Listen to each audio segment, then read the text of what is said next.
Darkness. Night before the attack. Sergeant Claire Bennett sits alone in a dimly lit tent at Outpost Sentinel in the Syrian desert. Her fingers tremble slightly as she opens a small, tarnished silver locket. Inside, a faded photograph of an operating room, cold lights, sterile trays, a figure in scrubs blurred in motion. No inscription, only memory. She kisses the image briefly, eyes hollow, and tucks it under her undershirt, next to her heart. No one knows she wears it. The ground split with a thunderclap. For a second, I thought it was another tremor. Sentinel's hills had been trembling all week. But then came the smoke, the fire, and the unmistakable roar of hell above. The drone strike hit just past dawn. 3 coordinated blasts, almost surgical, peeled open the perimeter like paper. By the time I reached the motor pool, the radio tower was already down. A dozen soldiers scattered in the smoke, coughing, stumbling. I caught someone shouting medic, but the voice was drowned out by the hiss of something burning nearby, fuel or bone, I couldn't tell. I didn't speak. I didn't think. I ran. The tower was a wreck of steel and dust. Its skeleton collapsed over the east end of the base. Somewhere beneath it, someone was groaning. I slid under the frame, my palms burning from the metal's heat, and that's when I saw him, Lieutenant Colonel Reed, pinned under a girder the width of my torso. His leg was twisted unnaturally, his uniform soaked in blood near the pelvis. A few others stood nearby, frozen. One of the tech sergeants looked at me with wide eyes. "He's bleeding out, He didn't finish. I snapped open my kit. No time to triage. No time to call for support. My hands moved before I gave them permission, unpacking gauze, saline, clamps, and a small blade I wasn't supposed to carry. Someone tried to pull me back. "Claire, he's expectant. Protocol." I didn't hear the rest. I was already positioning the 4. The bleeding was too deep, too fast. Pelvic fracture, ruptured femoral. No tourniquet would hold. There was no field protocol for this because no field medic should attempt it. But I wasn't just a medic. I pressed 2 fingers to his neck, thready pulse, seconds from vanishing. "Get me a decompression needle," I said to no one and everyone. Now. Boots moved. Hesitation lifted. The tech sergeant returned, shaky but focused, and handed me the needle. I made the first incision just below the iliac crest. The wound bled into my gloves, hot and endless. I worked blind. There was no clean way to do it. I wasn't saving a man, I was pulling him back 1 inch at a time. That's when I heard the voice again. Faint this time. "Sergeant Bennett?" It was Colonel Reed. His eyes flickered open, glazed. "You're not just..." I didn't answer. I couldn't. I only kept going. When Staff Sergeant Brooks dropped to her knees beside me with gauze and suction, I nodded once. She didn't ask questions. She didn't need to. She saw it in my hands. 3 years earlier, my hands had moved the same way, but in cleaner light with cleaner names. Dr. Claire Brighton. Boston General, Trauma Bay 4. The name still lives in the margins of old articles, still floats behind hushed conversations in sterile hallways. I was one of the youngest trauma leads in the state. A white coat, a permanent badge, a life defined by pagers and 3 a.m. surgery preps. I wasn't brilliant, just fast, focused, unyielding when it mattered. That winter was a hard one. The snow came early and buried Boston beneath its weight. Emergency calls stacked higher than plowed drifts. I had just come off a 14-hour shift when the call came in. Pile up on a 93, 10 vehicles, multiple criticals. The ER was already stretched thin. We prepped trauma bays like soldiers readying bunkers. He was just a boy. 12 maybe. A backseat passenger in the 3rd car hit. His vitals were irregular but stable. I triaged him as delayed. Wounds visible but not actively life-threatening. We prioritized the ones hemorrhaging in real time. That's how it's supposed to work. That's what the protocol says. But 3 hours later, he coded on the table. Internal rupture. Missed. They said it wasn't negligence. That no one could have known. That imaging delays were inevitable in a city under siege from weather. But I knew. I knew the tremble in my hand when I signed the chart. I knew I'd been running on no sleep and stale coffee. I knew I hadn't double-checked the scan queue. I met the boy's mother that night. She sat in the family room with her coat still on, hands clasped so tight they left crescent moons in her palms. I told her everything. I didn't sugarcoat it. I said I was sorry. She didn't scream. She didn't cry. She just nodded once, then whispered, "You should have seen him." That was it. No lawsuits. No official reprimand. The board cleared me within 2 weeks. The hospital chief said it was a system failure, not a personal one. They offered me a month's paid leave. Instead, I resigned. I packed up my apartment in silence, left the diploma on the wall, the photos in their frames. I sent one message to my mother, just a line asking for the name she'd used in the army. Bennett. I filed enlistment papers within the month. No press. No goodbye. They say only cowards run. But I didn't run. I hid. Field medic school was faster than medical school, dirtier, louder. The instructors called me eager. I kept to myself. No one connected Claire Bennett with the ER surgeon from the Globe headlines. My file was clean. I buried Claire Brighton with the boy I couldn't save and boarded a one-way flight to Outpost Sentinel 4 months later. It sat in the belly of nowhere. Half-dry desert, half-forgotten border post. 32 personnel. A single landing pad. One radio tower. Minimal conflict zone, they said. Low activity. Low risk. A place for the army to forget people like me. I treated sunburns. Blisters. Shrapnel from drills gone wrong. Occasionally a scorpion sting. No one asked about my past. I didn't tell them. They called me Doc out of habit, but no one really looked too close. Until the sky cracked open with fire and the ground screamed back. Until Colonel Reed went down and everyone froze. Until someone had to decide what kind of medic I really was. And I did. The protocols were clear. Expectant means you let them go. You tag them, you move on. Save the ones you can. Leave the rest to morphine and mercy. But as I watched the blood pool under Colonel Reed's body, I couldn't make my hand reach for the marker. His pulse was weak, but it was there. His chest still rose, slow and uneven. And somewhere in his half-conscious stare was the unspoken question every dying man asks. Will you stay, or will you leave me behind? I'd left someone behind once. Not again. They gathered around me, half curious, half concerned. I ignored them. Brooks handed me the suction. I didn't ask. She understood. His femoral artery was torn open, pulsing dark red into the dirt. I packed the wound, pressing my weight into it with both hands until my knuckles locked. The bleeding slowed, not stopped. I grabbed a clamp, guided it down blind. He moaned. I didn't flinch. A medic's job is to stabilize until evac. Nothing more. No invasive procedures. No blind arterial repairs. Not in the field. Not under active fire. I did it anyway. Doc. Someone whispered behind me. This isn't, you can't. I am, I said. My voice didn't rise. I just kept going. The sand around us hissed as another mortar landed north of the barracks. We all felt it in our teeth. Jackson crouched beside me. His hands empty, unsure. You'll kill him, he said. He's already dying, I replied.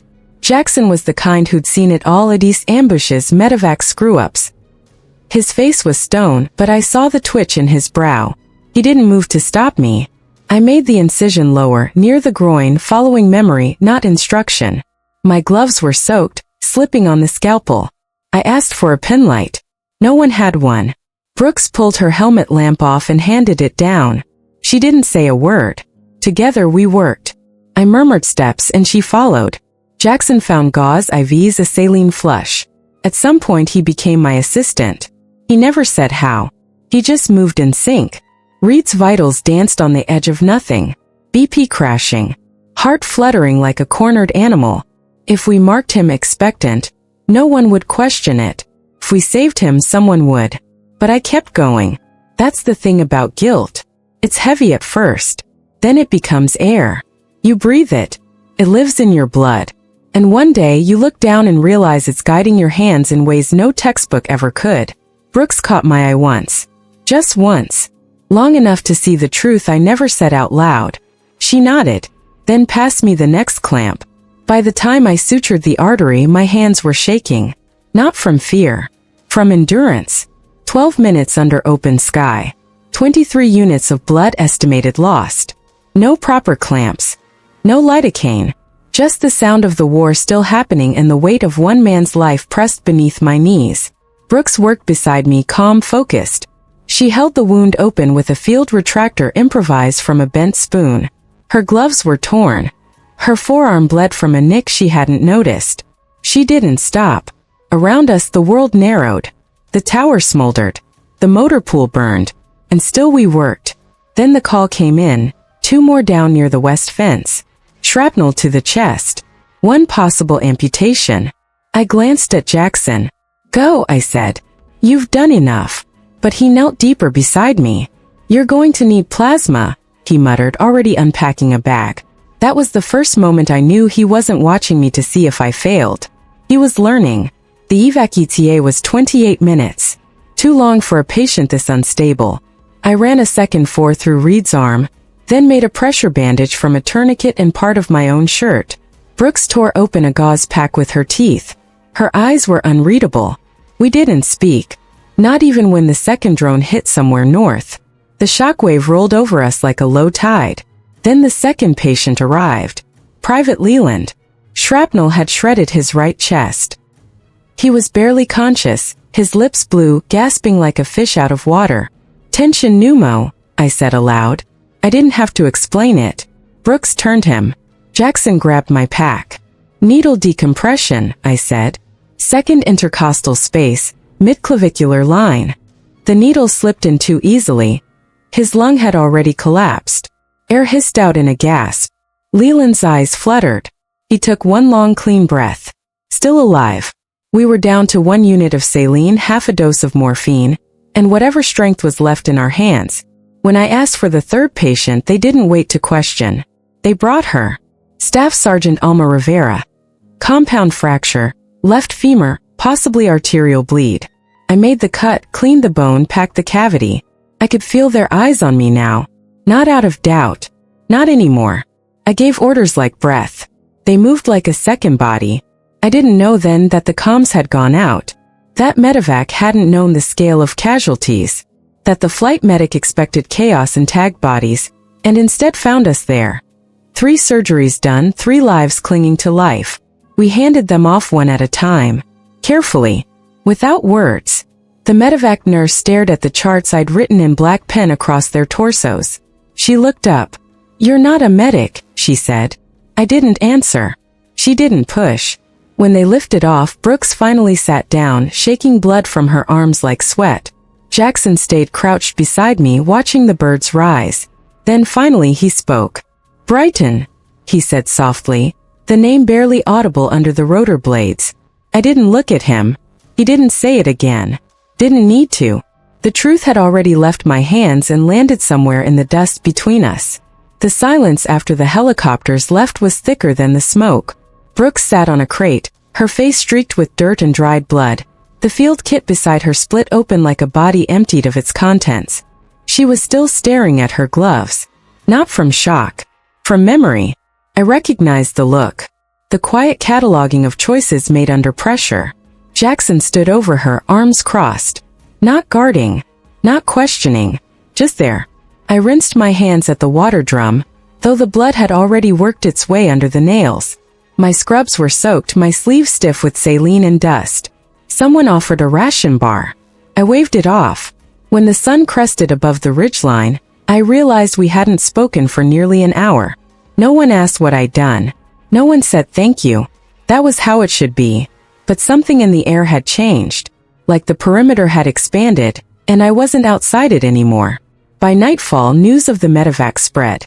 The other corpsmen nodded a little differently when they passed. One of the junior medics, the one who'd frozen when Reed went down, left a sealed pack of sutures near my cot. He didn't say it was from him. He didn't have to. The base had stabilized. Comms were back. Reinforcements landed just after midnight. A new generator powered the infirmary. I rechecked vitals on the remaining injured, cleaned up what I could, then sat under the edge of the ruined tower and waited for sleep that wouldn't come. The next morning, Brooks walked in with orders. Reed's awake, she said. Asked for you. I didn't move. You don't have to, she added. They told him what you did. He knows. I didn't do it for him. She paused. I know. I followed her to the comms tent, now converted into a makeshift recovery bay. The colonel lay beneath a tan blanket, a drain in his side, for in both arms, oxygen tubing across his upper lip.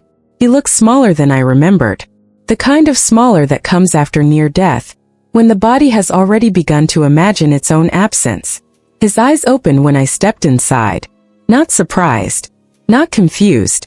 Like he'd been expecting me. "Sergeant Bennett," he rasped. "Colonel," I replied.